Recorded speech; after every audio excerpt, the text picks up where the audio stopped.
Welcome. My name is Andrea Seca, and I'm the Chief Executive Officer for St. Vincent Catholic Charities. Whether you're a longtime supporter of our work or a new friend, welcome and thank you for joining us today for our 16th annual Guardian Society fundraising event. As you can see, our event is a bit different this year. Thank you for staying home and staying safe for us, your family, and our community, and thank you for joining us virtually and giving us 15 minutes of your time as we share stories of help, hope, healing, and dig deeper into our mission and how you can help make a difference. It's with sincere hope that after you hear just a few very short yet powerful testimonials, you will feel inspired to invest in a stronger, more vibrant community where every child is safe and loved. To those of you who have supported us in the past and who continue to invest in our mission, especially during this difficult time, I thank you for helping St. Vincent Catholic Charities answer God's call to serve the least among us. Thank you for watching and enjoy our program. Thank you for joining us for St. Vincent Catholic Charities' 16th annual Guardian Society virtual event this year. Many thanks and recognition to our sponsors for their support and commitment to St. Vincent Catholic Charities. For over 70 years, St. Vincent has been a pillar in serving the most vulnerable children and families in our community through its programs and services: adoption, foster care, counseling services, refugee services, their immigration law clinic, and their children's home, a therapeutic home where children who've survived abuse and neglect come to heal. I'm sitting with Promise, the children's home's MVP, and their therapeutic service dog. Promise stays busy during the day, reading books with the kids, tucking kids into bed at night, or waking them up in the morning, often by hopping right up into their bed. She does daily life with the kids at the children's home on the hardest days and the happiest. Promise brings a sense of normalcy, calmness, gentleness, and love that only a family pet can, something the children's home never takes for granted. Well, today we've asked you to stay home, stay safe, and make an impact in 15 minutes. It's our goal that after you hear a few minutes of the work St. Vincent is doing, that you'll help further its mission by making a difference in our community and make an impact by joining the Guardian Society. If you're not able to make that commitment today, please don't tune out today without making a personally meaningful gift. Throughout this program, you'll learn more about St. Vincent's Children's Home, and you'll hear from Alexander Couliar, a young professional who has a passion for giving back to his community.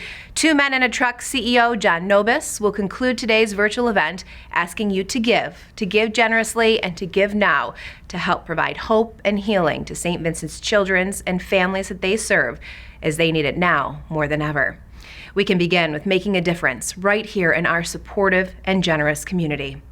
Thank you for tuning in today, and enjoy the program.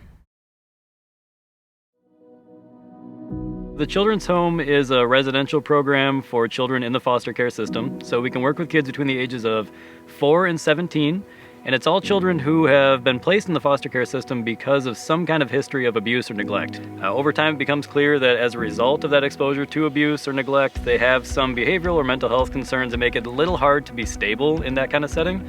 So then they're referred to our program so they can live with us and get like psychiatric services, individual therapy, group therapy, things like that to try to help them get to the point where they'll be safe and stable in a more traditional home-like setting. Many of our children have traumas versus coming from violent homes, coming from significant abuse on all forms.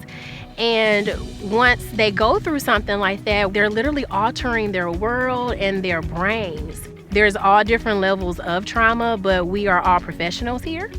And we do our best to make sure that we ease the mind as much as we can so that we can help promote that healing.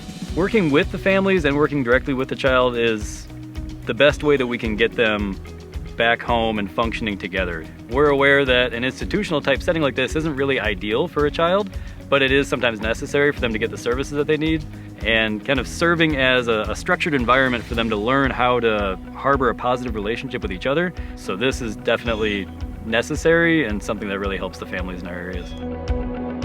Some of the biggest challenges that we had with the pandemic were trying to maintain family connections with children. So one of the first things that happened was we had to sort of lock our building down. The children had to participate in Zoom calls with their parents instead of face-to-face visits, and that was really hard. All the children and all the parents were very accommodating, and they all understood that it was outside of their control. But it's hard when a kid only has one weekly visit with their parent. and now even that is taken away. When we kind of went in and started talking to the kids about the different changes and how the world is changing, we were just amazed about how understanding they were. And they were understanding of like the staff and everyone out, you know, their families, like, oh, we want to make sure everybody is okay and is safe. So if anything, our children were very resilient. One thing for sure is that a pandemic is not going to slow down our care for our kids. We had a young man who's been here for the better part of a year. I think he was 14 or 15 when he came in, all over the place. He had a very chaotic few years leading up to coming here. He had to watch out for himself a lot, didn't have a lot of supports, and he came in hot, and he was not ready to accept any kind of assistance that we wanted to offer him.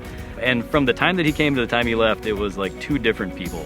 About halfway through, he built those connections with the staff here. He developed really positive relationships. He was able to be vulnerable and accept help from people. And about a week ago, I believe, he transitioned to an independent living program, went around the building, said goodbye to everybody, was given hugs and high fives, and just seemed to be in a really positive space.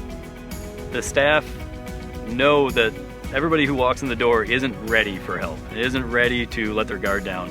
And they were able to just kind of ride with him through this journey and the ups and the downs, and they waited him out, and they demonstrated time and time again that no matter what happened, they weren't going to abandon him. They weren't going to walk away, they weren't going to turn their backs, and I think that was kind of the turning point for him. Just to know how God appoints you to help these young people, it's an honor and it's a privilege. There are many times where I will wake up in the morning and be like, God, why did you put me here? Like, are we really making a difference? And it never fails.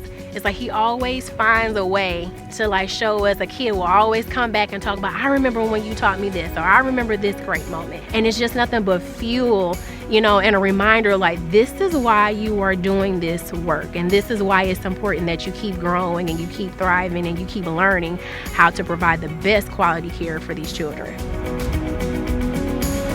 These are our children. If they're not our children, then who are they? They're not forgotten. We're not forgotten. God never forgot us. So why should we forget his children? It is our responsibility to make sure that these individuals, they go out and they thrive. And that's the most beautiful gift that we can actually receive from this place. One of the best ways that the community can reach out and try to help support us is to contact our development department and just see about any kind of volunteer or donation opportunities. We do have a building full of children who have a lot of wants and needs, so anything that can help us meet those wants and needs is always very welcome.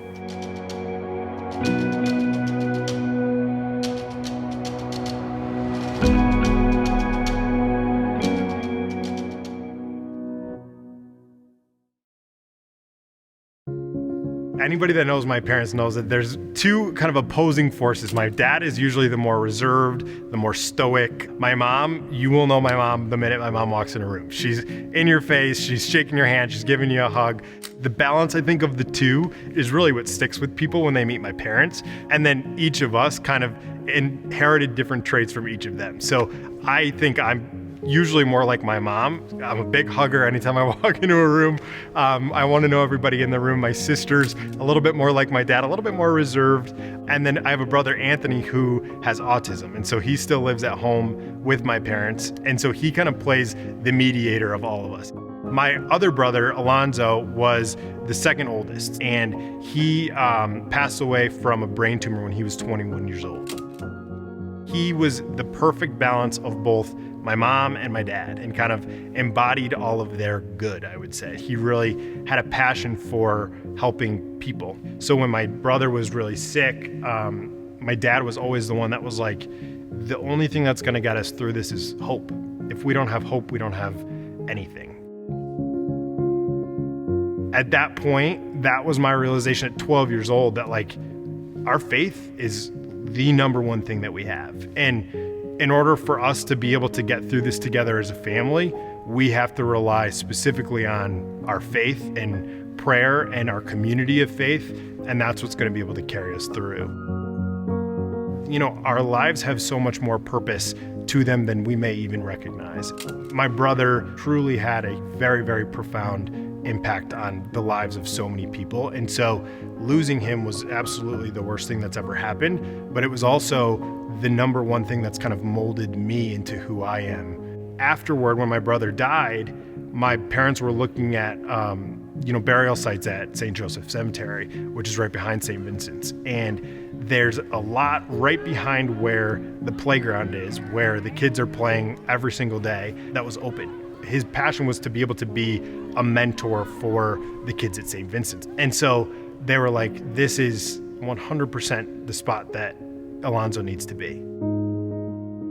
It's really interesting. My brother and then my grandma, who helped to start the refugee services, my grandpa and my aunt, who were both refugees that came from Cuba, are all buried right there next to St. Vincent. It's so close to this organization that's given so much to our family and to Alonzo in particular. And so this is where he needs to be.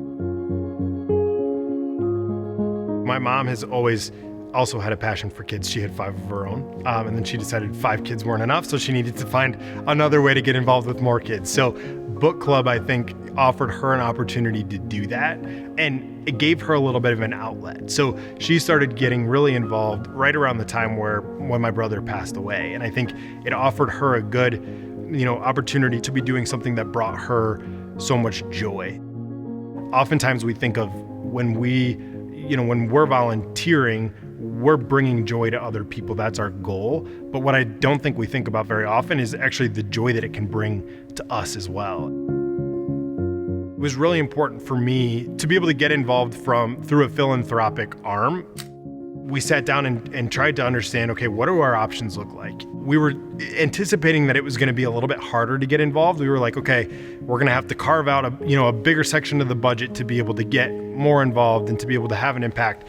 And when we were talking to the foundation about it, they were like, for $83 a month, you guys can make this much of a difference. And we were like, $83 a month, that's something, we would spend that on going out to dinner with friends on a monthly basis, so that's something that was 100% attainable for us. Obviously in our world today, we're saturated with opportunities to give, but so often we don't see the results of those dollars. And for us, like the dollars that we're giving on a monthly basis to St. Vincent's, we're able to see those directly impact the lives of so many people in our community. So the youth in our community who are being aided by the services that St. Vincent's provides. From a refugee services standpoint, obviously that chord strikes close to home for me. And then also just from a counseling perspective, that was something where we were like, yes, this is it. This is where we're hooked. We're excited about this. And we feel good that we can see the direct value of our dollars that are actually being contributed.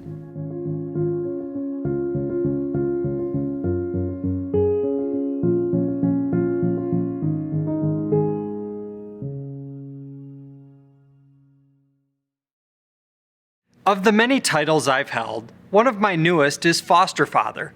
My wife Dawn and I welcomed 17-month-old twins into our home recently. The experience has been powerful, rewarding, and exhausting, but it has given me an even stronger appreciation for the necessity of agencies like St. Vincent Catholic Charities, who do God's work to serve the least among us through programs like foster care. It's been a unique and challenging year, but despite it all, St. Vincent Catholic Charities has not wavered in its mission to serve the most vulnerable in our community. Time is short, so I'm going to get straight to the point. Today, I'm asking you to give generously and to give now. If you're able to join the Guardian Society as I have by pledging to give $5,000 or more over the next 5 years, please do so today. The minimum giving level for the Guardian Society is the gift of faith, starting at just $84 a month. If you are unable to make the commitment to join the Guardian Society, your generosity is still needed. I encourage you to make a personally meaningful donation now. The links to give should be on your screen or found by visiting STVCC.org. As I close, I know you are likely pulled in so many different directions. The fact that you logged on to attend this virtual event is a witness by itself that you care about those in need. My wife and I choose to give to St. Vincent's because it is one of the most effective programs in the region that we have seen to change the trajectory of kids' lives. And we know that changing just one life can be so impactful. Our vulnerable brothers and sisters need your support more than ever. Please do not end this video without making a gift today.